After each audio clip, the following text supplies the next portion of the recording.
तो बेस्ट चीज़ क्या होगी कि आप इसका साइड व्यू ड्रॉ कर लो। साइड व्यू ड्रॉ करोगे तो कुछ ऐसा दिखेगा, ये एंगल आपका थीटा हो गया, ठीक है ना। और रॉड तो हमें कैसे दिख जाएगी, रॉड आपको दिख जाएगी अब इनटू द प्लेन, यानी उसमें करंट जा रहा होगा इनटू द प्लेन, जो भी ईएमएफ की वजह से आएगा। मैग्नेटिक फील्ड हमें दी गई है, ऊपर है बी, वेलोसिटी इसकी इस तरफ दी गई है v। सबसे पहले तो मैं देख लेता हूँ इसमें ईएमएफ कितना आने वाला है, ठीक है ना। तो ईएमएफ की वैल्यू हमें पता है, ये हो जाती है L dot V cross B, या फिर एल वी और बी तीनों को म्यूचुअली परपेंडिकुलर ले लेंगे, तो ये हो गई एल, ठीक है ना। मैग्नेटिक फील्ड बी लेंथ के परपेंडिकुलर ही है। दिक्कत कहाँ है, वेलोसिटी और मैग्नेटिक फील्ड के बीच का एंगल 90 डिग्री नहीं है, तो मैं ये वाला कंपोनेंट ले लूंगा, ये एंगल थीटा है, तो ये आ जाएगा वी कॉस थीटा, तो ये हो गया वी कॉस थीटा। तो इतना ईएमएफ डेवलप हो रहा होगा आपकी रॉड के अंदर, तो ये कुछ इस तरह से बैटरी बन जाएगी यहाँ पे। अब इसमें क्या होगा, करंट फ्लो करना स्टार्ट कर देगा, तो मैं मान लेता हूँ कि आई करंट अंदर की तरफ फ्लो कर रहा है। आई की वैल्यू क्या होगी, आई की वैल्यू होगी ई बाय रेजिस्टेंस आर, यानी कि ये हो गया हमारे पास B V L cos theta by R. अब क्योंकि ये करंट कैरिंग वायर है और मैग्नेटिक फील्ड के अंदर चल रहा है, तो इसके ऊपर फोर्स भी लग रहा होगा। अच्छा, फोर्स की वैल्यू क्या होगी, तो फोर्स हमें पता है क्या हो जाता है, आई एल क्रॉस बी, ठीक है ना। तो अगर हम देखें तो लेंथ मैग्नेटिक फील्ड परपेंडिकुलर ही है, तो सीधे से आई यानी कि B V L cos theta by R into L into B, ठीक है ना। उनके बीच का एंगल क्या है, तो उनके बीच का एंगल आपको दिया हुआ है पहले से ही 90 डिग्री है। तो ये आ गया आपके पास क्या, फोर्स। अब ये फोर्स लग रहा होगा किस तरफ, तो जरा आई क्रॉस बी करके देखो। अगर आप आई क्रॉस बी करोगे, आई इंटू द प्लेन आ गया है, बी ऊपर की तरफ है, तो ये फोर्स आएगा कुछ इस तरफ। तो रॉड के ऊपर इस डायरेक्शन में फोर्स लग रहा है, और हमें पता है कि ग्रेविटी का कंपोनेंट अलोंग द प्लेन जो आ जाएगा वो आ जाएगा आपका एम जी साइन थीटा। तो क्योंकि ये along the incline constant speed से मूव कर रही है, कांस्टेंट वेलोसिटी से मूव कर रही है, तो along the incline net force क्या होना चाहिए, जीरो होना चाहिए। तो ये हमें देख लो, net force along the incline, ये एंगल थीटा था, तो ये एंगल भी क्या होगा, थीटा। तो अलोंग द इंक्लाइन आपके फोर्स का कंपोनेंट आएगा एफ कॉस थीटा। समझ आई बात। तो इन्हीं दोनों फोर्सेस को मैं क्या कर दूंगा, इक्वेट, मैं कह दूंगा एफ कॉस थीटा, ये इक्वल हो जाना चाहिए एम जी साइन थीटा। तो एफ कॉस थीटा यानी कि B square L square V cos square theta by R, ये इक्वल हो जाना चाहिए एम जी साइन थीटा। हमसे वैल्यू किसकी पूछी गई है, हमसे वैल्यू पूछी गई है बी की, तो बी की वैल्यू देखो क्या आ जाएगी, वो आ जाएगी आपकी M G R sine theta by L square V cos square theta का अंडर रूट। तो ये आ जाना चाहिए था आपका आंसर। समझ आया, कोई डाउट किसी को। काफी लोगों ने सही दिया है भाई आंसर, बहुत बढ़िया, क्लियर है।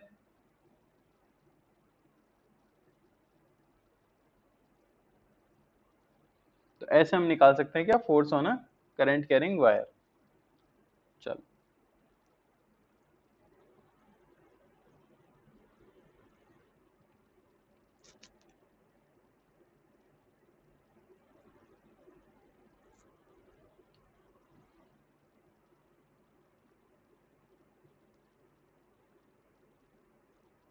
और देख लो।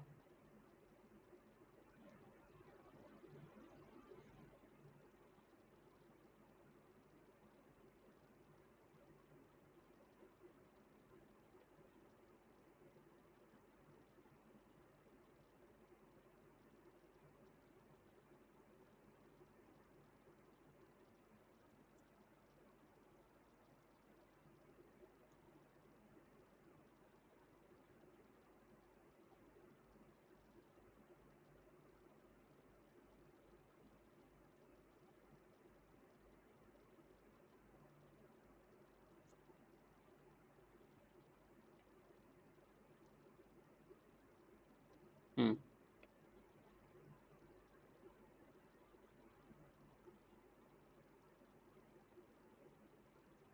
तो इस केस में आपको बताना है velocity of rod as a function of time.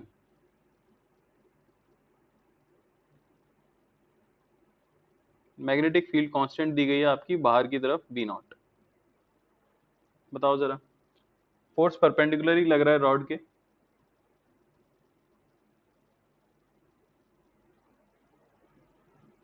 पर हमने एक एक्सटर्नल फोर्स भी लगा दिया है, एक F।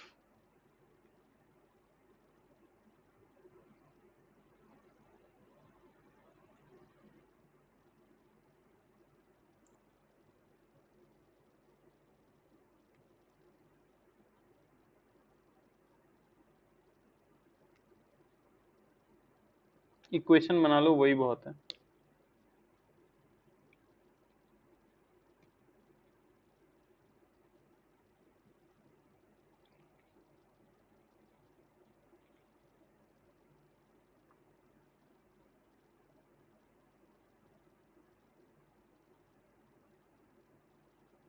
इनिशियल वेलोसिटी नहीं दी गई है, ठीक है ना, हम उसको फोर्स लगा रहे हैं उसके ऊपर।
ठीक है, तो कोई सिचुएशन ले लो, कोई जनरल टाइम उठा लो कि at t is equal to T, ये सिचुएशन होगी, ठीक है ना, कि आपकी रॉड चल रही होगी किसी स्पीड v से किसी टाइम t पे। इस समय इसके ऊपर आगे फोर्स लग रहा होगा F, और पीछे लग रहा होगा आपका मैग्नेटिक फोर्स, जो कि लगेगा ही, हमें पता है, रेजिस्टेंस R दिया हुआ है, करंट कुछ इस तरह से आ जाएगा I। सबसे पहले तो EMF अगर मैं लिखूं तो EMF हमें पता है कितना हो जाता है, BVL। तो इस समय पे EMF हो जाएगा B, ठीक है ना, इंटू V, वेलोसिटी हमने V मान ली है, और इंटू L, ये इसका EMF है। आप कैसे निकाल सकते हो, V क्रॉस B से अगर EMF की डायरेक्शन निकालो तो इस तरह से आ रही है, ठीक है, तो करंट ऑपोजिट डायरेक्शन में आ गया होगा I, ठीक है ना। ये हमारे पास EMF आ चुका है, तो करंट भी आ चुका है, ये हो जाएगा BVL बाय R। करंट आ गया तो आपके पास मैग्नेटिक फोर्स भी आ जाएगा, मैग्नेटिक फोर्स क्या हो जाता है, वो हो जाता है BIL, तो B, ये तो I हो गया, इंटू B, ठीक है ना, इंटू L। तो मैग्नेटिक फोर्स जो लग रहा है हमारी रॉड के ऊपर, अब तक देख चुके हैं हम कई बार, B square L square V by R। अच्छा, ये मैग्नेटिक फोर्स किधर लग रहा होगा, समझ आ रही है ना बात। तो अगर आपका करंट नीचे की तरफ है तो I क्रॉस B अगर आप करोगे, B ऊपर की तरफ है, तो फोर्स पीछे की तरफ आ रहा है, तो नेट फोर्स जो आगे की तरफ लग रहा है वो क्या हो जाएगा, रॉड के ऊपर मैं नेट फोर्स बोल सकता हूँ इनिशियली, क्योंकि F बड़ा होगा, मैग्नेटिक फोर्स छोटा होगा क्योंकि इनिशियली वेलोसिटी बहुत छोटी है, तो मैं उसे कंसिडर कर सकता हूँ F minus F B. Net force equal होता है किसके, मास इंटू एक्सेलरेशन के। तो मैं लिख सकता हूँ यहाँ पे F minus B square L square V by R upon M, ये होना चाहिए क्या, एक्सेलरेशन। अब शुरुआत में तो स्पीड बढ़ रही है, तो एक्सेलरेशन को मैं क्या लिख दूंगा यहाँ पे, dv बाई dt। ये हो जाना चाहिए आपका F minus B square L square V by R by M. समझ आ रही है बात। अब बस इंटीग्रेशन है, मैथ्स आ चुकी है, फिजिक्स का काम खत्म हो गया।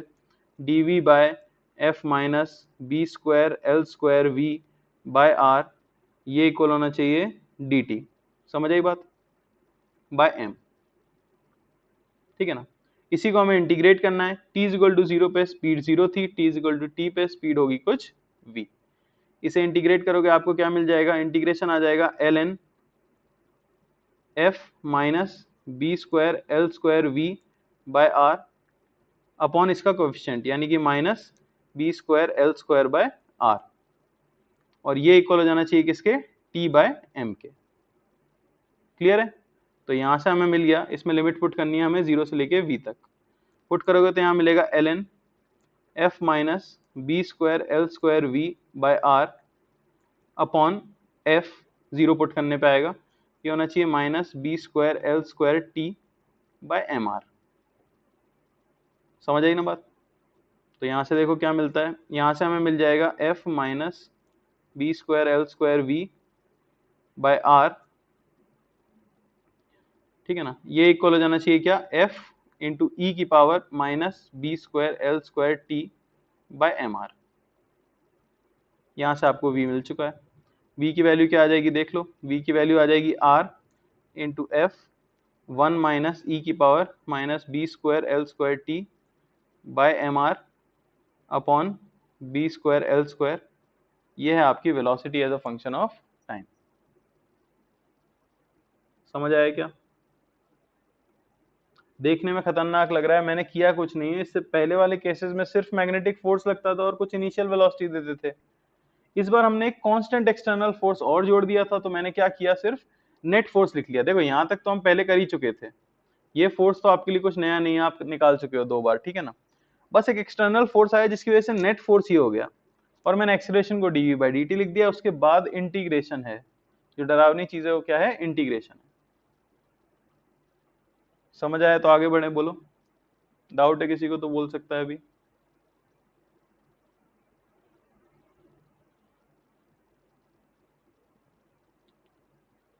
बोलो भाई।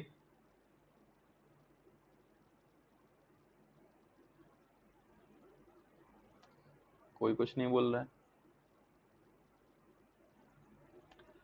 मैंने एक्सटर्नल फोर्स को मैग्नेटिक फोर्स से ज्यादा अज्यूम किया है, ऐसा बोल रहे हैं अखिल। मेरे भाई अखिल, मैग्नेटिक फोर्स शुरुआत में लगता है आई एल क्रॉस बी, जब स्टार्टिंग में ईएमएफ ही बहुत छोटा होगा, क्योंकि एक्सेलरेट तो यही कराएगा ना, वरना स्पीड ही कहां से आएगी। अगर स्पीड ही नहीं आएगी तो ईएमएफ ही डेवलप नहीं होगा, तो पहले तो उससे ज्यादा होना ही पड़ेगा। क्लियर है क्या सभी को। ठीक है, तो ये था हमारा मोशनल ईएमएफ और रोटेशनल ईएमएफ। इंपॉर्टेंट पॉइंट्स में अगर बोलूं तो वही था कि half V omega L square में एल आपका डिस्प्लेसमेंट वेक्टर होता है। उसके बाद किन्हीं भी 2 पॉइंट्स के बीच में जब आपको पोटेंशियल डिफरेंस निकालना हो तो याद रखना half V omega L square में एल डिस्टेंस हिंज से होती है। मोशनल ईएमएफ में याद रखना ईएमएफ बी वी एल होता है, बी वी और एल तीनों म्यूचुअली परपेंडिकुलर होने चाहिए। समझ आई क्या बात। तो आगे बढ़ रहे हैं हम अगले टॉपिक के ऊपर।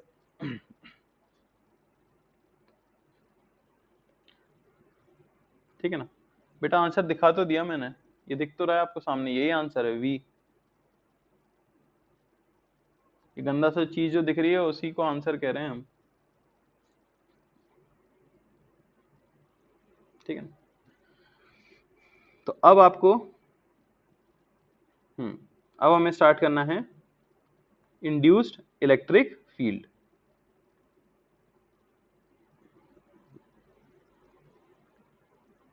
तो ये इंपॉर्टेंट है भाई, क्योंकि इसके ऊपर एडवांस में क्वेश्चन पूछे गए हैं, पर अभी भी दिल खोल के क्वेश्चन नहीं पूछा गया है।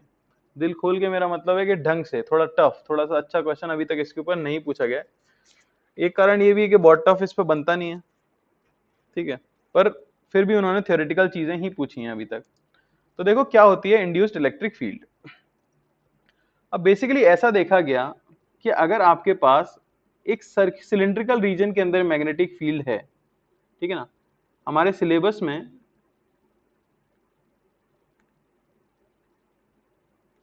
सिलेबस में सिर्फ सिलिंड्रिकल रीजन के अंदर वाली मैग्नेटिक फील्ड है जिसे हम वोर्टेक्स भी कहते हैं। तो वोर्टेक्स का मतलब क्या हो गया, बेसिकली एक बड़ा सा सिलेंडर है। जितने भी क्वेश्चन हमने किए ना, जो भी मैं मैग्नेटिक फील्ड ड्रॉ करता हूं, मैं भले ही आपको ऐसे दिखा देता हूं कि यहाँ मैग्नेटिक फील्ड है रैंडमली, पर जो भी रीजन में आप एक्सपेरिमेंट कर रहे हो वो पूरा एक बड़ा सा सिलिंड्रिकल रीजन है, ठीक है ना। और इफेक्टिवली हम पूरे सिलिंड्रिकल रीजन के अंदर मैग्नेटिक फील्ड को स्टडी कर रहे हैं, हमारे सिलेबस में सिर्फ वही है। तो इंड्यूस्ड इलेक्ट्रिक फील्ड की कहानी कुछ ऐसी है कि ऐसा देखा गया, मान लो किसी रीजन के अंदर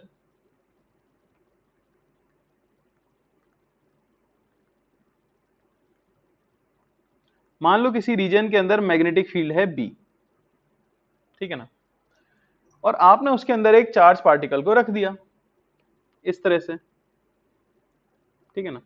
मान लो कि एक इलेक्ट्रॉन रखा हुआ है, तो क्या उसे कुछ फर्क पड़ेगा? क्या उसके ऊपर कोई फोर्स लगेगा? नहीं, ये तो हम पूरी कहानी पढ़ चुके थे कि नहीं पढ़ चुके थे? मैग्नेटिक फोर्स सिर्फ और सिर्फ मूविंग चार्ज के ऊपर फोर्स लगाता है, ये आपको पता है कथा, पता है कि नहीं पता? अब देखो, उसके बाद आपने ये भी पढ़ लिया अभी कि इसी मैग्नेटिक फील्ड में मैं अगर एक कंडक्टिंग लूप रख दूं तो क्या इसके अंदर करंट आएगा? तो आपको पता है कि नहीं भाई, इसके अंदर करंट नहीं आएगा। क्यों? क्योंकि समय के साथ फ्लक्स चेंज नहीं हो रहा, एरिया कांस्टेंट है, मैग्नेटिक फील्ड कांस्टेंट है, कुछ नहीं होगा, ठीक है ना। लेकिन जैसे ही हमने मैग्नेटिक फील्ड को चेंज करना शुरू किया, तो आपको पता था कि डिपेंडिंग ऑन मैग्नेटिक फील्ड अंदर की तरफ बढ़ रही है या घट रही है, लेंज लॉ के हिसाब से मैंने करंट की डायरेक्शन बता दी कि नहीं बता दी? पर किसी ने ये पूछा नहीं मुझसे, डाउट आना चाहिए था अगर आप ध्यान से सोच रहे होते, कि कंडक्टिंग रिंग में पहले करंट नहीं था। करंट नहीं था इसका मतलब क्या होता है? जब किसी कंडक्टर में करंट नहीं है तो सारे इलेक्ट्रॉन्स को हम रेस्ट पे मानते हैं, मानते कि नहीं मानते हैं? हालांकि वो मूव कर रहे हैं पर इफेक्टिवली वो रेस्ट पे होते हैं, तो सारे इलेक्ट्रॉन रेस्ट पे थे। लेकिन जैसे ही आपने मैग्नेटिक फील्ड चेंज की, अब आप कहते हो कि लेंज लॉ के हिसाब से इस कंडक्टर के अंदर करंट आ जाएगा। इस कंडक्टर के अंदर करंट आ जाएगा, इसका मतलब कि इलेक्ट्रॉन्स मूव करना स्टार्ट कर देंगे। तो इलेक्ट्रॉन्स को मूव किसने कराया? सवाल ये पैदा हुआ, क्योंकि एक्सपेरिमेंटली देखा गया कि करंट तो आ रहा था। उससे पहले सारे एक्सपेरिमेंट में, और स्टेट के एक्सपेरिमेंट में, सारे एक्सपेरिमेंट से ये स्टैब्लिश हो चुका है कि कोई चार्ज पार्टिकल अगर रेस्ट पर रखा हुआ है तो उसे मैग्नेटिक फोर्स हिला नहीं सकता। क्यों? क्योंकि मैग्नेटिक फोर्स काइनेटिक एनर्जी नहीं चेंज कर सकता, क्योंकि मैग्नेटिक फोर्स वर्क नहीं कर सकता, सिर्फ डायरेक्शन चेंज कर सकता है। इसलिए रेस्ट वाला पार्टिकल को वो हमेशा कहां रखेगा? रेस्ट पर रखेगा। लेकिन कंडक्टर के अंदर जो इलेक्ट्रॉन्स थे, जब मैंने फ्लक्स चेंज किया तो मैंने देखा कि कंडक्टर के अंदर करंट आ गया। करंट का मतलब ही होता है फ्लो ऑफ चार्ज, यानी इलेक्ट्रॉन्स चलने लग गए। तो क्यों चले?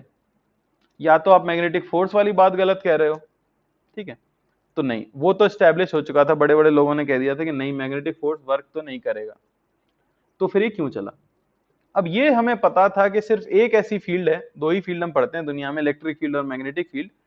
मैग्नेटिक फील्ड तो ये काम कर नहीं पा रहा था, तो उन्हें पता था कि सिर्फ इलेक्ट्रिक फील्ड ऐसी फील्ड है जो कि एक रेस्ट वाले चार्ज पार्टिकल पे भी फोर्स लगाती है और उसे मूव करा सकती है। करा सकती है कि नहीं करा सकती है? बस। तो लोगों ने क्या किया, इस कंडक्टर को हटाया, ठीक है ना, एक्सपेरिमेंट के दौरान, और सिर्फ एक चार्ज पार्टिकल को यहां पे रख दिया।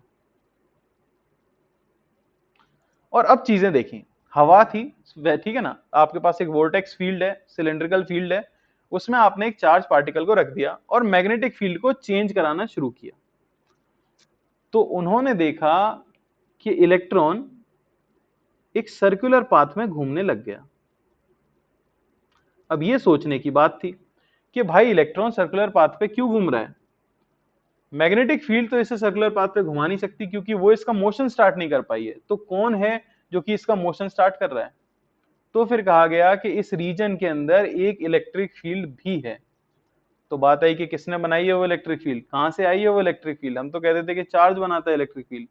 तो कह दिया गया कि जिस भी रीजन के अंदर मैग्नेटिक फील्ड टाइम के साथ चेंज हो रही होगी, उस रीजन के अंदर एक इलेक्ट्रिक फील्ड इंड्यूस हो जाएगी, पैदा हो जाएगी, जो कि हमेशा किस फॉर्म में होगी, सर्कुलर फॉर्म में होगी।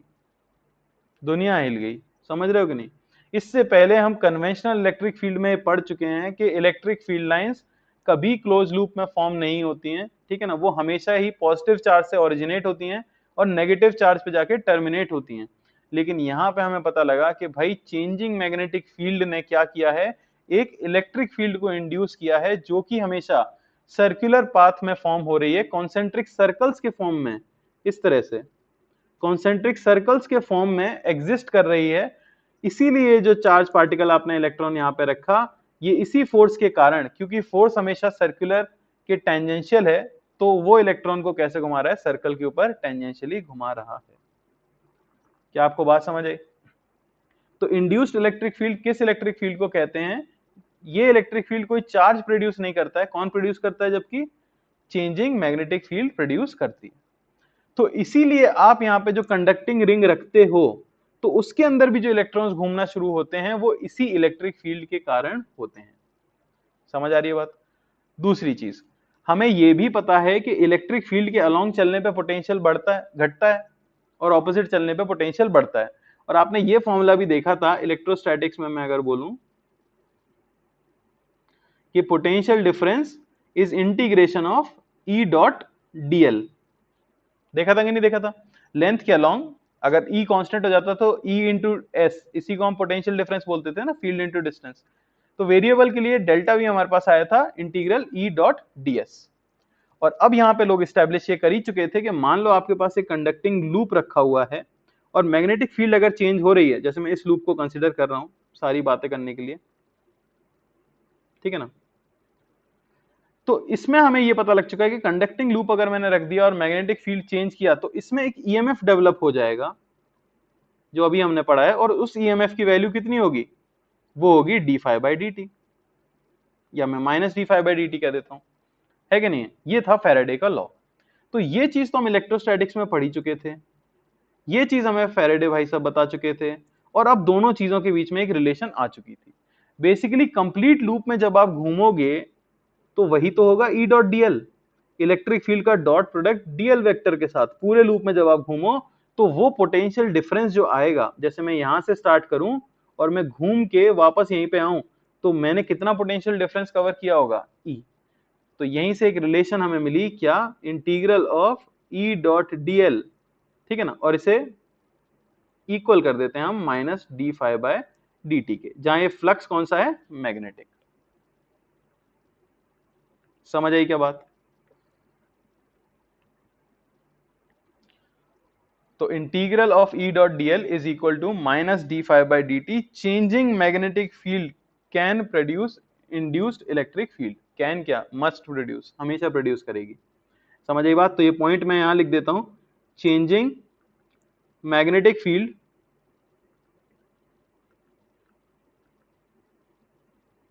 प्रोड्यूसेस इंड्यूस्ड इलेक्ट्रिक फील्ड, या फिर सीधे कह सकते हैं कि इंड्यूसेस इलेक्ट्रिक फील्ड। किसी को यहां तक कोई डाउट है।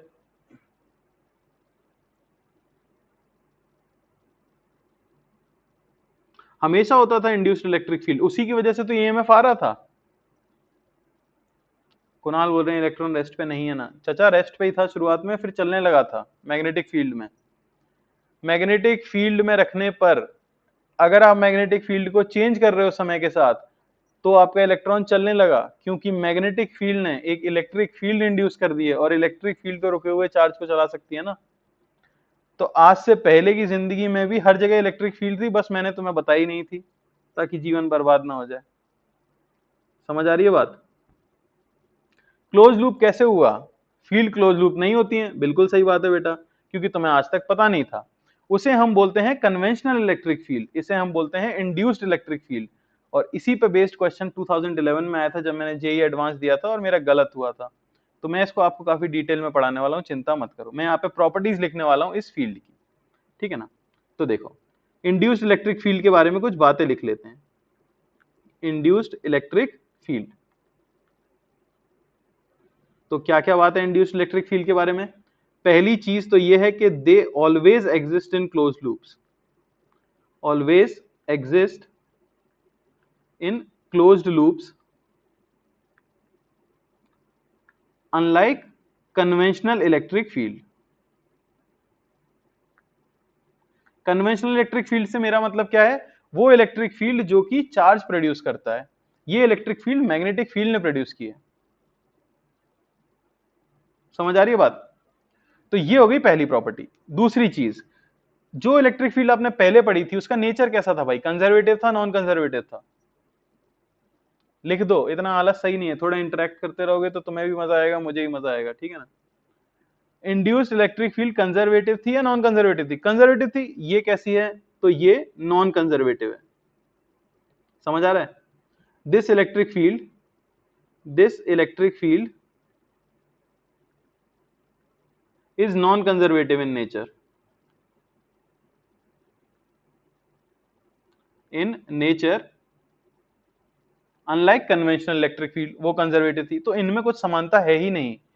सिर्फ और सिर्फ एक समानता है इनके बीच में कि इंड्यूस्ड इलेक्ट्रिक फील्ड का जो फोर्स है वो इक्वल है चार्ज इनटू इलेक्ट्रिक फील्ड। जो फोर्स का फॉर्मूला हुआ करता था बस वो सेम है, बाकी सब कुछ बदल गया है। समझ आ रही है बात? तो ये है आपकी इंड्यूस्ड इलेक्ट्रिक फील्ड। इस हेडिंग के बारे में आपको सिर्फ ये पता होना चाहिए क्यों इंड्यूस्ड इलेक्ट्रिक फील्ड प्रोड्यूस हुई।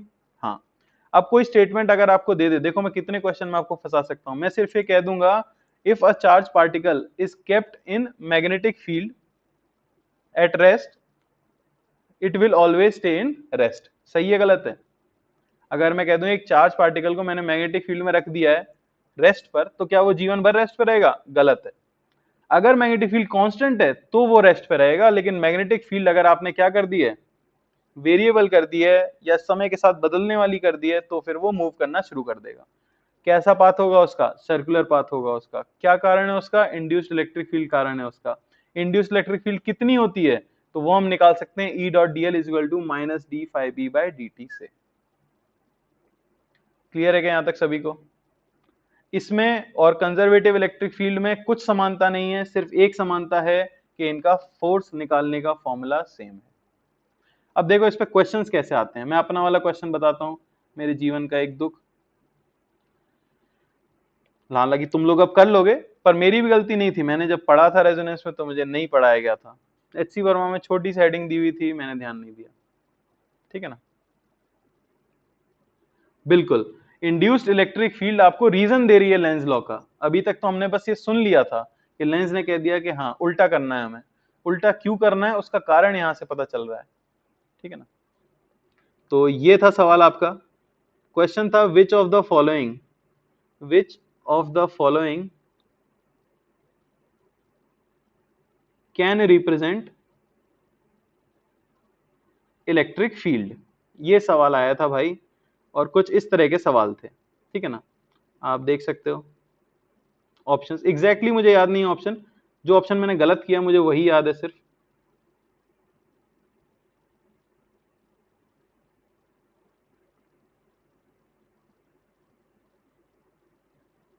ठीक है ना? कुछ भी बना सकते हैं, कैसी भी बना लो।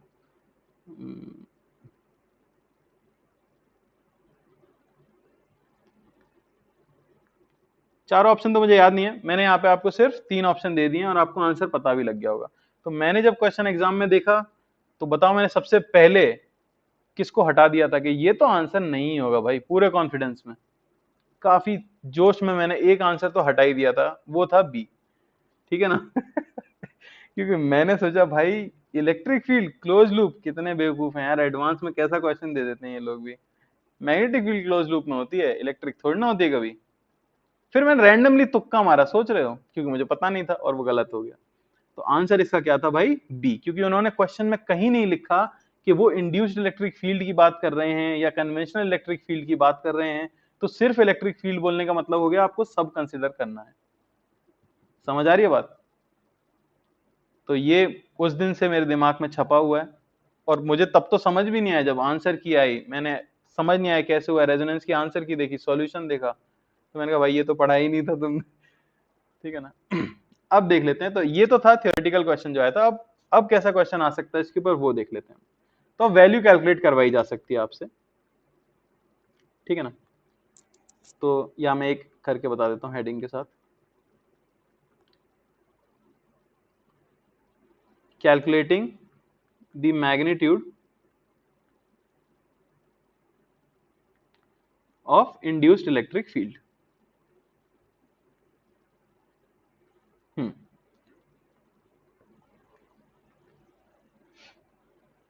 तो देख लो, एग्जांपल से देख लेंगे हम। तो क्योंकि मैंने क्यों बताया कि आपको मैग्नेटिक फील्ड हमेशा हम वोर्टेक्स से लेते हैं।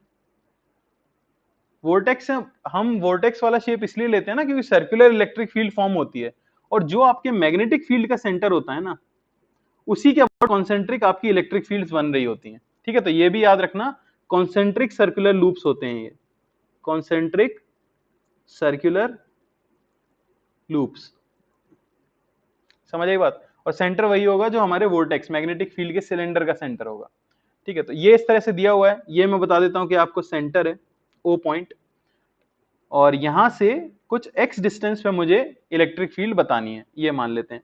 ठीक है ना, और मैग्नेटिक फील्ड आपको दी हुई है, मान लो B naught T square as a function of time आपको बतानी है एट ए डिस्टेंस एक्स। तो आप सबसे पहले क्या करोगे, जितनी भी डिस्टेंस पे आपको मैग्नेटिक फील्ड बनानी हो, वहां पे आप क्या, सॉरी इलेक्ट्रिक फील्ड बतानी हो, वहां पे आप एक लूप कंसिडर कर लो। समझ आई बात। तो सबसे पहले मैंने क्या किया, लूप कंसिडर कर लिया। क्या कर लूं मैं, मुझे पता है कि E डॉट डी एल ये होने वाला है minus D phi B by D T. Minus sign तो क्या रिप्रेजेंट कर रहा है, सबको समझ आ रहा है, minus sign basically Lenz law को रिप्रेजेंट कर रहा है। E डॉट डी एल, अच्छा आपने एक लूप कंसिडर कर लिया, तो डीएल क्या होगा, इसकी लेंथ होगी। हर जगह पे इलेक्ट्रिक फील्ड कैसे होगी, तो भाई इलेक्ट्रिक फील्ड में हमेशा टेंजेंशियल है, तो बेसिकली मैं कह सकता हूं कि डीएल वेक्टर और इलेक्ट्रिक फील्ड वेक्टर के बीच का एंगल 0 डिग्री है, तो डॉट प्रोडक्ट ओपन करने पे क्या आएगा, cos 0 डिग्री यानी कि 1। अब इलेक्ट्रिक फील्ड इस पर्टिकुलर डिस्टेंस x पे तो कांस्टेंट ही होगी ना, एक पर्टिकुलर वैल्यू होगी किसी एक टाइम पे, as a function of time है, पर किसी एक टाइम पे तो कांस्टेंट ही वैल्यू होगी। तो इसे ओपन जब मैं करूंगा तो ये आ जाएगा E into DL, length of loop जो आपने कंसिडर किया है 2πx is equal to D by D T of, minus sign में हटा रहा हूँ, सिर्फ मैग्नीट्यूड कैलकुलेट कर रहा हूँ, D by D T of flux, flux होता है बी डॉट ए, तो हो गया B naught T square into area of loop आपका क्या है, पाई एक्स स्क्वायर। समझ आई क्या बात, बस ई आ गया भाई आपके पास। ई आपको मिल जाएगा कितना, 1/2πx इंटू 2b0 पाई एक्स स्क्वायर टी। ईएमएफ आपको मिल गया, यहाँ से 2 से 2 गया, पाई से पाई गया, एक्स से एक्स गया, तो यहाँ क्या बचा, b0 x t।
तुझको जैसे खुद को खोना।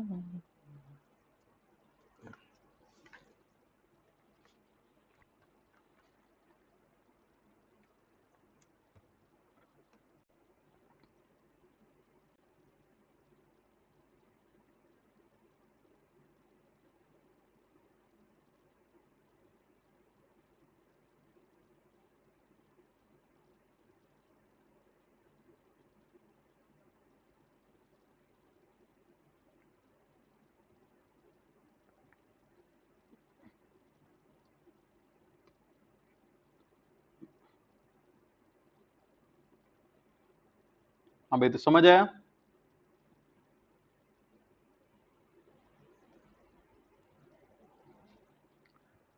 कांस्टेंट क्यों हुआ बेटा, किसी एक डिस्टेंस पे कांस्टेंट बोल रहा हूं मैं, तो आप x डिस्टेंस पे गए हो, तो कोई इलेक्ट्रिक फील्ड जो होगी किसी एक टाइम पे तो फिक्स ही आएगी ना, आप t की वैल्यू पुट करोगे तो कांस्टेंट ही आएगी किसी एक पर्टिकुलर दूरी पे। तो आप इंटीग्रेशन के बाहर निकाल सकते हो उसे, और इंटीग्रेशन dl आपका 2 पाई x हो जाएगा हमेशा। क्लियर है क्या?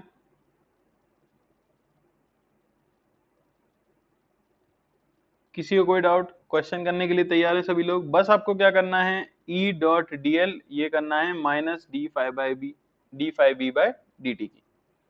डायरेक्शन आप बता ही सकते हो, देख लो अंदर की तरफ फ्लक्स बढ़ रहा है, घटाना है, आप बाहर की तरफ प्रोड्यूस करोगे, करंट कैसे आ जाएगा इसमें, एंटी क्लॉकवाइज।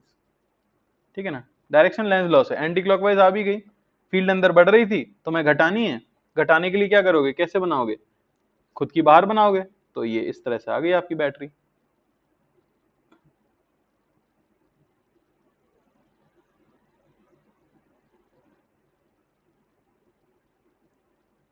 ठीक है, सवालों पे चल लेते हैं।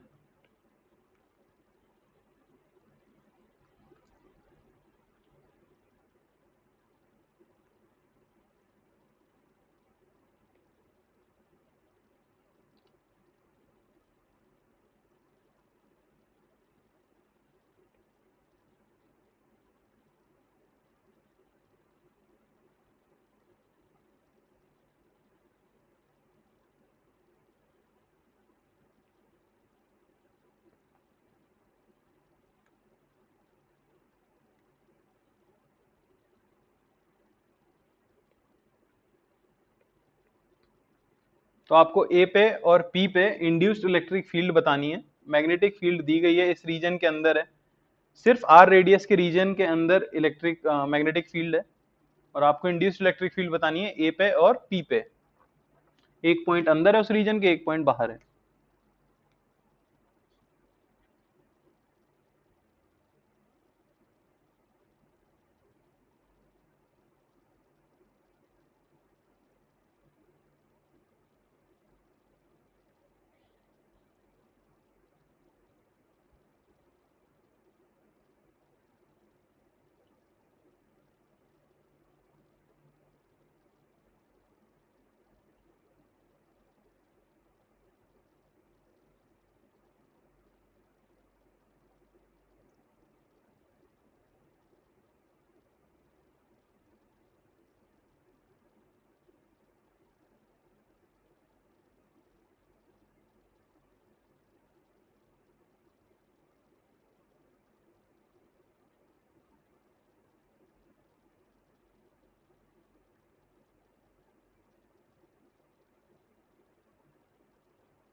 अच्छा भाई, उसके लिए बता सकते हो जो अपनी कन्वेंशनल इलेक्ट्रिक फील्ड है उसके लिए ई डॉट डीएल की वैल्यू क्या आती होगी?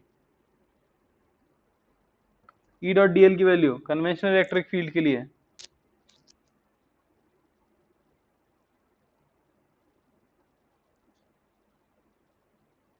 अरे जीरो, जहां से शुरू हुए हो वहीं तो आ गए।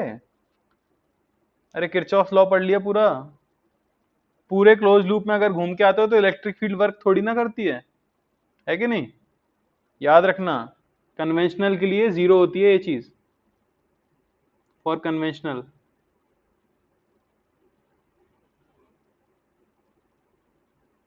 उसमें तो हम फील्ड के अलोंग चलते हैं तो पोटेंशियल डिफरेंस आता है, अगर जहां से शुरू हुए वहीं घूम के आ गए तो क्या पोटेंशियल डिफरेंस आएगा? ये तो नॉन कंजर्वेटिव है, इसलिए इसका वर्क डन पाथ डिपेंडेंट है, वर्क डन पे भी वही क्वेश्चन दे सकता है। इलेक्ट्रिक फील्ड का वर्क डन जो पुरानी वाली थी क्लोज लूप में जीरो होता था, इसका नॉन जीरो होगा, इसका होगा force into displacement, sorry distance.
देख लेते हैं। एट ए पे अगर बोला जाए तो ए के लिए मैं लूप कितना बड़ा बनाऊंगा, इतना बड़ा। ठीक है, तो फ्लक्स कहाँ पे है, सिर्फ अंदर वाला लिखना है मुझे। तो E dot D L is equal to D phi by D T. तो ई तो हो गया आपका निकालना है, जो डीएल हो जाएगा 2 पाई r/2 D by D T of flux यानी बी नॉट टी क्यूब और इंटू एरिया पाई r/2 का स्क्वायर, है कि नहीं। ये मिल गया हमें कितना, ई इंटू पाई आर। ये हो जाना चाहिए 3 b0 T square pi R square by 4। Pi pi उड़ गया, आर आर कट गया, क्या बचा 3/4 b0 टी स्क्वायर आर। ये है आपके पॉइंट ए पे नेट इंड्यूस्ड इलेक्ट्रिक फील्ड। किसी को कोई समस्या? ठीक है, पी पॉइंट पे पूछा जा रहा है भाई, पी पॉइंट के लिए लूप कितना बड़ा लेना पड़ेगा, 2r रेडियस का। तो देखो एट पी क्या आएगा, integral E dot D L is equal to D phi by D T, यही लगाना है। ई तो बाहर आ गया, डी एल 2 पाई, रेडियस क्या है 2r, अब तो लूप की लेंथ लिखते हो, is D by D T of B naught T cube into area. क्या लिखूंगा भाई, लूप का एरिया लिखूंगा, मतलब पाई आर स्क्वायर लिखूं या पाई 2r का स्क्वायर लिखूं। एरिया लिखते समय पाई आर का स्क्वायर लिखूं या 2r का स्क्वायर लिखूं।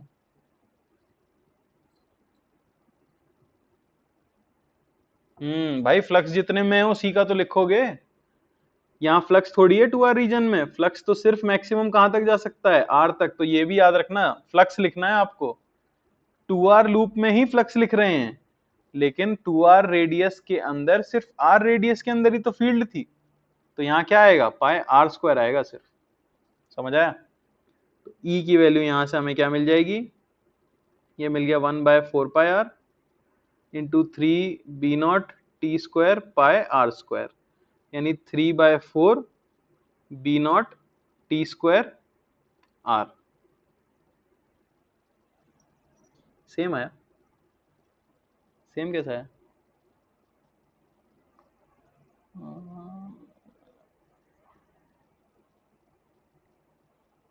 ठीक है सेम आ रहा है, जो भी है क्लियर है।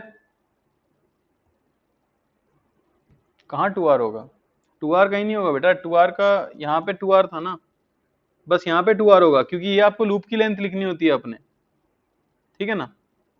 यहाँ तो आप क्या लिखोगे, r ही लिखोगे ना सिर्फ, क्योंकि फ्लक्स कितने रीजन में है, r रेडियस में ही तो है फ्लक्स।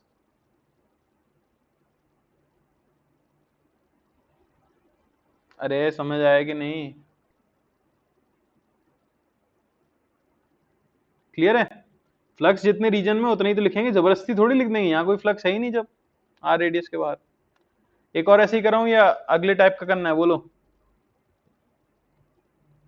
एक और, या सेम करना है या अलग टाइप का करें। चलो सेम बोल रहे हैं कुछ लोग,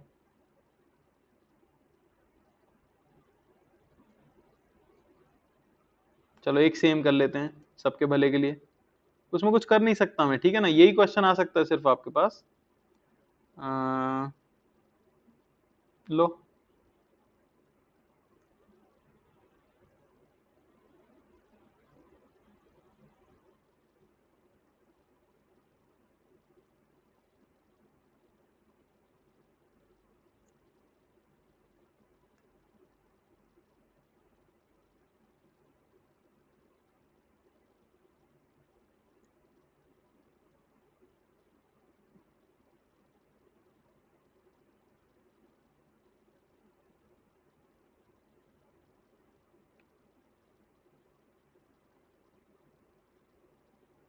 तो एक पॉइंट कॉर्नर पे है P और एक पॉइंट सेंटर से L/4 डिस्टेंस पे है।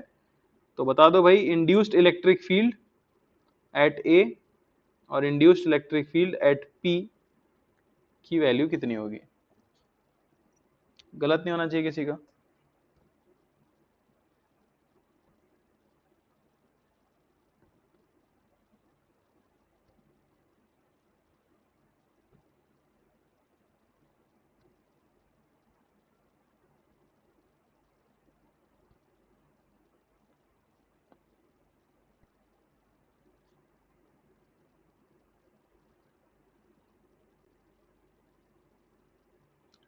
स्क्वायर लूप कुछ भी हो, लूप आपको सर्कुलर ही लेना है भाई, अपने सिलेबस में सिर्फ वही है, उतनी रेडियस का सर्कुलर लूप ले लो। मैं यहाँ पे स्क्वायर रीजन आपको दिखा रहा हूँ, ये रहेगा वोर्टेक्स का पार्ट ही, सिर्फ कंफ्यूज करने के लिए आपको स्क्वायर रीजन दिया जाएगा, ठीक है ना।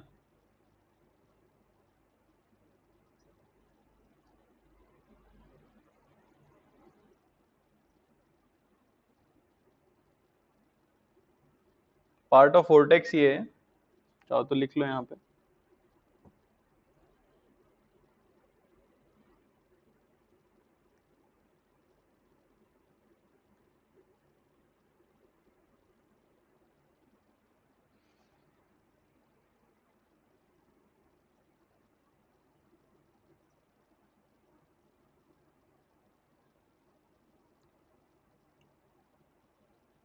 यार ये ईयरफोन इतने तगड़े कैसे हो सकते हैं, जिस दिन मैंने खरीदे थे उस दिन मैंने चार्ज किए थे, आज तक मुझे दोबारा चार्ज नहीं करना पड़ा इन्हें।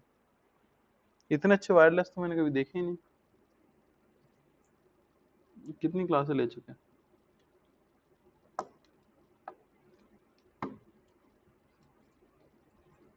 राजेंद्र सर बताते हैं यार ऐसी तगड़ी चीजें। हाँ ये, अरे एप्पल के होते तो कब की खत्म हो गई होती। ये है रियल मी, जितना नकली माल उतना अच्छा चल रहा है, मुझे विश्वास नहीं हो रहा है।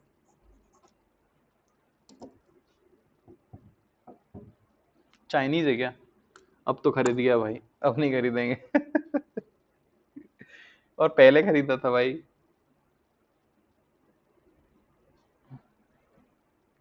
Real me.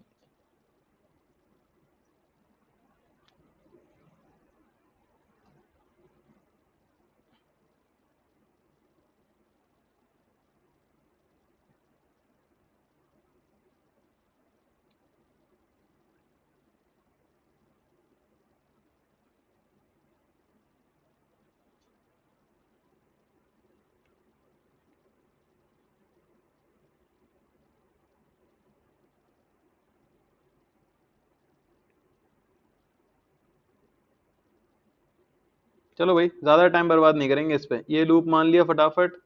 तो E into 2 π L/4 is equal to D by D T of B है B naught T square into area, इस लूप का लिखा जाएगा, हो जाएगा π/L/4 का स्क्वायर। तो E की वैल्यू हमें मिल गई कितनी, 1/2 π इंटू 2 b0 t π/L/4। 2 π उड़ गया, ये हो गया b0 t L/4। किसी को समस्या नहीं होनी चाहिए इसके अंदर। ये मैंने निकाल दिया कहाँ पे, एट ए। अब निकाल देते हैं एट पी। तो पी के लिए कितनी रेडियस का लूप लूंगा, ये वाला। अरे यार, पी के लिए ऐसा लूप कंसिडर करना पड़ेगा आपको, ठीक है ना। बस रेडियस क्या हो जाएगी ये, यानी कि L/√2। ठीक है, तो देखो E इंटू लूप की length 2 π L/√2 is equal to D by D T of B into area. कौन सा लिखूंगा, सर्कल का या स्क्वायर का? क्लियर हो गया होगा अब शायद। जब फील्ड सिर्फ स्क्वायर में है तो आप सर्कल का एरिया क्यों लिखोगे, इंटू एल स्क्वायर, ठीक है ना। आ गया इससे जो भी आ रहा है ई हमारा, तो आ रहा है शायद 2 2 b0 t L square, L ही बचेगा, 2 b0 t L/√2 π, ठीक है ना। ये हो गया आपका आंसर। किसी को कोई डाउट, कोई समस्या इंड्यूस्ड इलेक्ट्रिक फील्ड के अंदर, किसी भी जगह पे इंड्यूस्ड इलेक्ट्रिक फील्ड निकाल सकते हो।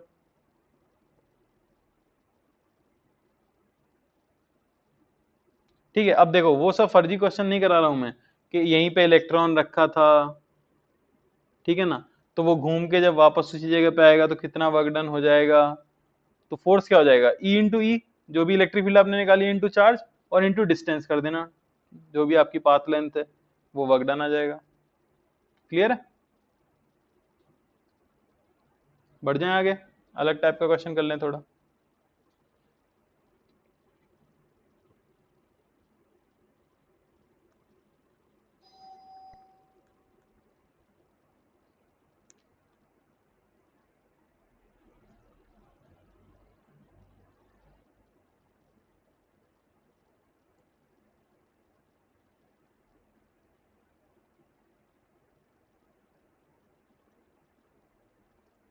क्वेश्चन कराएं पहले या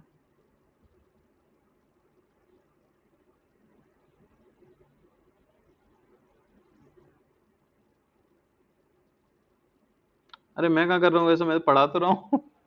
जैसा मेरे साथ हुआ मैं वैसा तो बिल्कुल नहीं करना चाहूंगा ना, मुझे पता है कितना दुख होता है जब इतना हलवा सवाल गलत हो जाए। हम्म तो चलो, पहले क्वेश्चन करने से पहले एक हेडिंग पढ़ लेते हैं। वैसे क्वेश्चन ही है वो भी एक तरह का, तो वो है charge flow through the loop. अब ये 3 बार या 2 बार तो मुझे पता है, 2 बार तो मैं श्योर हूं आ चुका है AIEEE यानी कि आपके मेंस के अंदर, तो उनका पसंदीदा सवाल है ये। ठीक है, तो क्वेश्चन है कि ये एक रीजन है जिसमें मैग्नेटिक फील्ड है और ये आपका कंडक्टिंग लूप है। ठीक है ना, मैग्नेटिक फील्ड बी नॉट दी हुई थी, तो magnetic field drops to 0 in time t, the net charge flow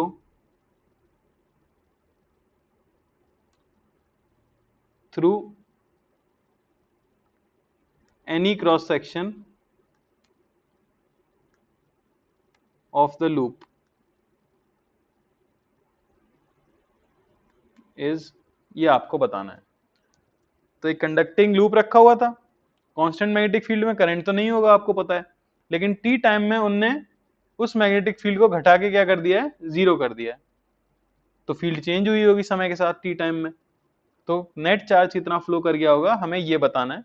यहाँ पे दिया क्या क्या है आपको, आर दिया गया है रेजिस्टेंस ऑफ लूप,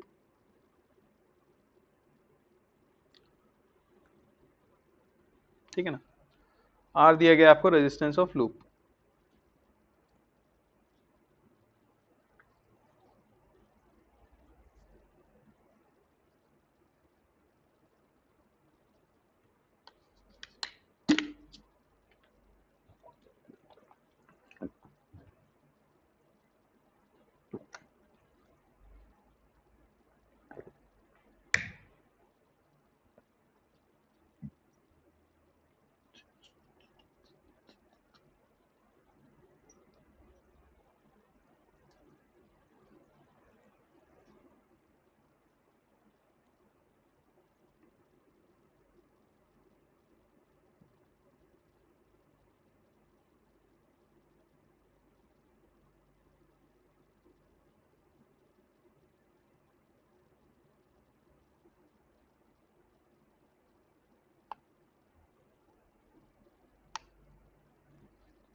कोई ला पाएगा अपने आप से formula?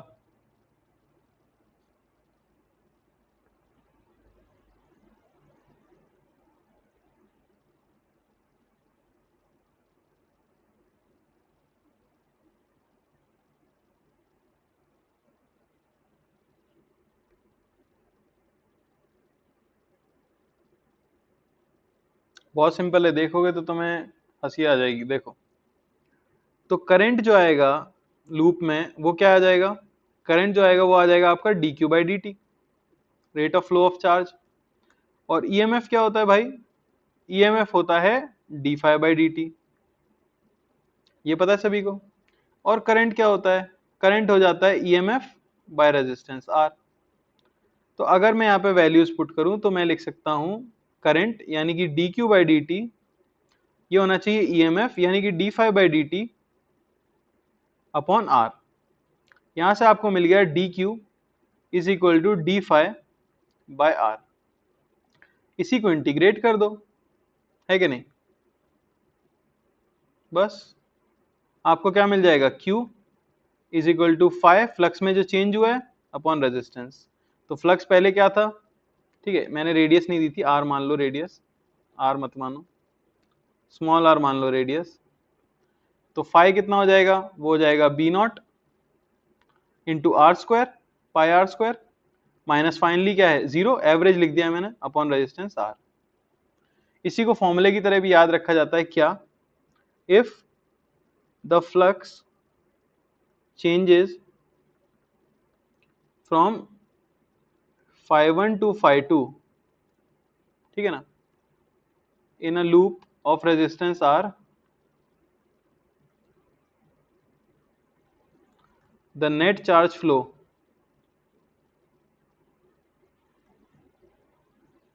Q is given by phi1 minus phi2 by R। तो सिर्फ चेंज इन फ्लक्स और रेजिस्टेंस के ऊपर डिपेंड करता है, फॉर्मूले की तरह याद रखना। मेंस में सीधे सीधे पूछा गया है, समझ आ रही है बात? मेंस में सीधे सीधे फॉर्मूले पे बेस्ड ही क्वेश्चन पूछा गया है। जितना चेंज इन फ्लक्स हुआ है अपॉन रेजिस्टेंस आपको दे देगा चार्ज फ्लो कितना हुआ है। इंडिपेंडेंट ऑफ टाइम होता है वो, कितने भी टाइम में आप फ्लक्स चेंज करो उतना ही चार्ज फ्लो किया होगा, ये इंपॉर्टेंट बात है। आप धीमे धीमे फ्लक्स चेंज कर रहे थे या आपने तुरंत कर दिया, तो ये इंडिपेंडेंट ऑफ टाइम है। इन्हीं सब पे क्वेश्चन बन जाते हैं। कोई बोलेगा पहले टी टाइम में हमने खत्म की थी, फील्ड पूरी गायब की थी, फिर 2t टाइम में गायब की, तो बताओ चार्ज फ्लो जो होगा बढ़ा होगा घटा होगा सेम रहा होगा? तो क्या आंसर आएगा? सेम रहा होगा, क्योंकि वो तो इंडिपेंडेंट है टाइम से। क्लियर है क्या सभी को? फॉर्मूला याद रख सकते हो? चलो,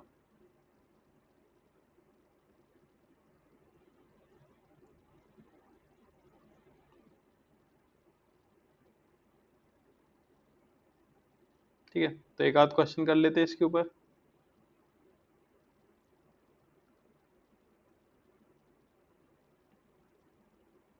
तो ये ले लो लूप, और ये रही magnetic field, B is equal to B naught T square, ठीक है। तो charge flow from t is equal to 0 to t is equal to 4 second, resistance R है।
अभिनव कुछ गलती कर दी भाई छोटी सी,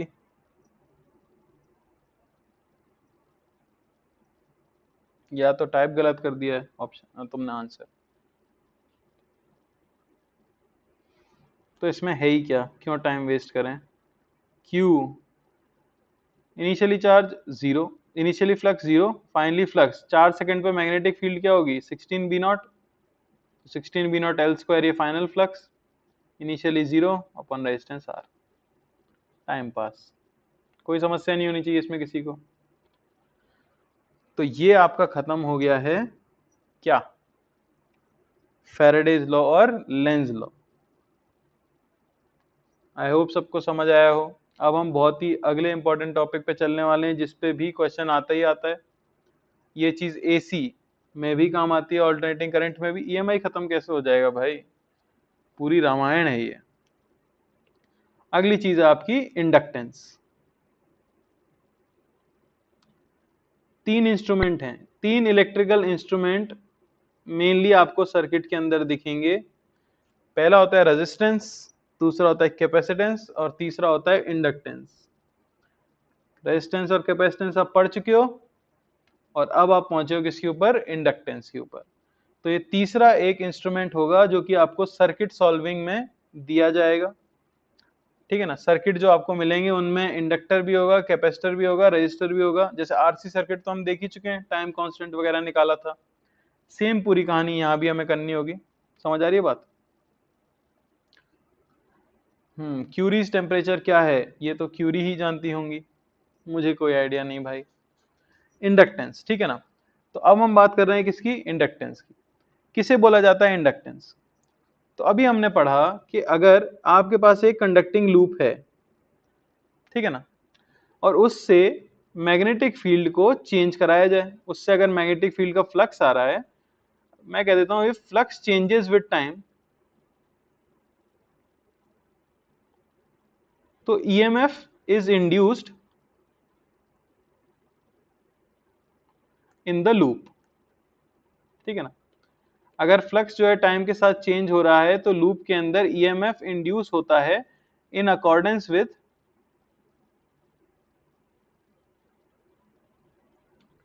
फैराडेज लॉ। तो फैराडे और लेंस के लॉ के हिसाब से आपको पता है, अगर मैं मैग्नेटिक फील्ड को टाइम के साथ चेंज करूंगा लूप के अंदर, तो एक ईएमएफ इंड्यूस होगा। इस ईएमएफ को एक और नाम दिया जाता है, क्योंकि ये आपके चेंज को अपोज कर रहा है, तो इस ईएमएफ को हम क्या नाम देते हैं, दूसरा बैक ईएमएफ। समझ आई बात? और ये जो प्रोसेस है, ये जो प्रोसेस है क्या खुद ही के अंदर एक ईएमएफ जनरेट कर लेना, इसे हम बोलते हैं सेल्फ इंडक्शन। समझ आ रही है बात? और ये जो प्रॉपर्टी है किसी भी कंडक्टिंग लूप की, उसे आप बोलते हो इंडक्टेंस। क्लियर हुआ कि नहीं हुआ? बेसिकली एक लूप से अगर समय के साथ मैग्नेटिक फील्ड बदल रही थी, तो उस फ्लक्स के चेंज को अपोज करने के लिए उसने जो अपने अंदर ईएमएफ डेवलप किया है, उसे हम कहते हैं बैक ईएमएफ। ये जो प्रोसेस है इसे आप बोलते हो सेल्फ इंडक्शन, यानी खुद ही में इंड्यूस कर लेना, ठीक है ना। और जो प्रॉपर्टी होती है आपके ऑब्जेक्ट की, उसे आप बोलते हो उसकी इंडक्टेंस। जैसे आपको होता है रेजिस्टेंस, ठीक है ना, कैपेसिटेंस, कैपेसिटी होती है। तो यहां भी आप देख सकते हो कि इंडक्टेंस किस बात पे डिपेंड करती होगी, डायमेंशंस के ऊपर डिपेंड करती होगी, और मटेरियल की प्रॉपर्टी होती होगी। तो वहीं हमें पढ़ने हैं दो टाइप के इंडक्टेंस हम पढ़ते हैं। पहला है आपका सेल्फ इंडक्टेंस। सेल्फ इंडक्टेंस का मतलब क्या हुआ, किसी लूप के अंदर से फ्लक्स चेंज हो रहा था, तो उसने खुद के अंदर के फ्लक्स चेंज को अपोज करने के लिए खुद ही एक फ्लक्स जनरेट किया, जो कि उस चेंज को क्या कर रहा हो, अपोज कर रहा हो। तो इस फिनोमेना को आप बोलते हो सेल्फ इंडक्टेंस। समझ आई बात? यानी खुद ही के अंदर खुद ही के चेंज को अपोज करने के लिए जो फ्लक्स जनरेट करेगा कोई लूप, उसे आप बोलोगे सेल्फ इंडक्टेंस। क्लियर है कि नहीं है? ठीक है ना। तो इसे L से रिप्रेजेंट किया जाता है सेल्फ इंडक्टेंस किसी भी कंडक्टर के लिए। L से हम रिप्रेजेंट करेंगे सेल्फ इंडक्टेंस। सिंबल क्या होता है इंडक्टर का, यहां बना देता हूं मैं सिंबल इंडक्टर का। तो जो सिंबल हम यूज करते हैं वो है ये स्प्रिंग जैसा, ठीक है ना। तो अब देखो, आपको पता है कि फाई ये प्रोपोर्शनल आता है किसके, आई के, ठीक है ना। ये था बेसिकली, अगर आपके पास एक करंट कैरिंग लूप हो और उसमें करंट आई फ्लो कर रहा हो, तो अगर मैं पूछूं कि इसके खुद के करंट की वजह से इसका खुद का फ्लक्स कितना होगा, यानी इसके खुद के करंट की वजह से, ये करंट अगर इसके अंदर घूम रहा है तो ये फील्ड बनाएगा ऑब्वियसली। हम सभी को पता है फील्ड की डायरेक्शन क्या आ जाएगी भाई, इस केस में फील्ड की डायरेक्शन बाहर की तरफ आ जाएगी। तो क्योंकि फील्ड इस रीजन को कट कर रही है, तो कुछ ना कुछ फ्लक्स भी आएगा, है कि नहीं। तो वही चीज है कि खुद के करंट की वजह से, जो करंट इसने इंड्यूस किया अपने अंदर, उसके करस्पॉन्डिंग जो फ्लक्स आता है वो प्रोपोर्शनल आता है किसके, आई के। जब इस प्रोपोर्शनैलिटी को हटाते हैं तभी हम ये कांस्टेंट लेके आते हैं एल आई, और इस एल को ही हम बोलते हैं इंडक्टेंस ऑफ लूप। तो एल आपको मिला है कितना, फाई बाय आई। यानी कि अगर आपको किसी लूप के खुद के करंट की वजह से उसके अंदर फ्लक्स मिल जाए, तो फ्लक्स डिवाइडेड बाय करंट से आपको क्या मिलेगा, इंडक्टेंस मिलेगा। तो यहां से क्या आप मुझे बता सकते हो कि अगर करंट इन लूप बढ़ जाए तो इंडक्टेंस पे क्या फर्क पड़ेगा? सभी लोग अपना आंसर लिखना। करंट इन लूप अगर बढ़ जाए तो इंडक्टेंस पे क्या फर्क पड़ेगा? बहुत बढ़िया भाई, सब समझ गए हैं कि जैसे कैपेसिटेंस पे फर्क नहीं पड़ता है Q और V का, रेजिस्टेंस पे फर्क नहीं पड़ता है V और I का, वैसे इंडक्टेंस पे फर्क नहीं पड़ता है फाई और I का। तो ये चीज जो है डिपेंड करती है सिर्फ और सिर्फ के ऊपर, depends only on shape and size of loop. समझ आई ना बात? इंडिपेंडेंट होती है, independent of phi and I. तो ये तीनों ही इंस्ट्रूमेंट में हमें ये याद रखना है कि ये क्या रहता है, सेम रहता है। जैसे रेजिस्टेंस को फर्क नहीं पड़ता, बैटरी का वोल्टेज बढ़ा दो उससे, है कि नहीं? ठीक है, तो हम देख लेते हैं। जो ईएमएफ इंड्यूस हुआ था वो आपको पता है होता है D phi by D T, minus sign के साथ। तो यहीं मैं लिख दूंगा D by D T of L I.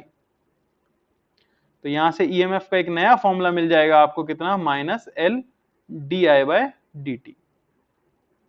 तो अगर आपको किसी कॉइल का इंडक्टेंस पता है और उसके अंदर rate of change of current पता है, तो आप क्या बता सकते हो, बेसिकली इंड्यूस्ड ईएमएफ बता सकते हो।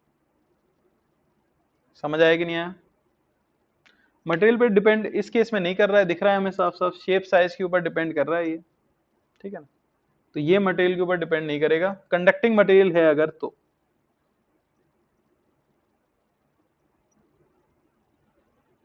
और रेजिस्टेंस क्योंकि मटेरियल पे डिपेंड करता है, यहाँ पे अगर रेजिस्टेंस में दे दूं तो फिर ये मटेरियल पे भी डिपेंड कर जाएगा। आपको पता है ना, करंट तो उसी हिसाब से आएगा, करंट तो रेजिस्टेंस पे डिपेंडेंट है, ठीक है। इंडक्टेंस जो है सिर्फ किस पे डिपेंड कर रहा है, शेप और साइज के ऊपर। क्या आपको फॉर्मूला समझ आया? तो फॉर्मूला हो गया है minus L D I by D T, ठीक है।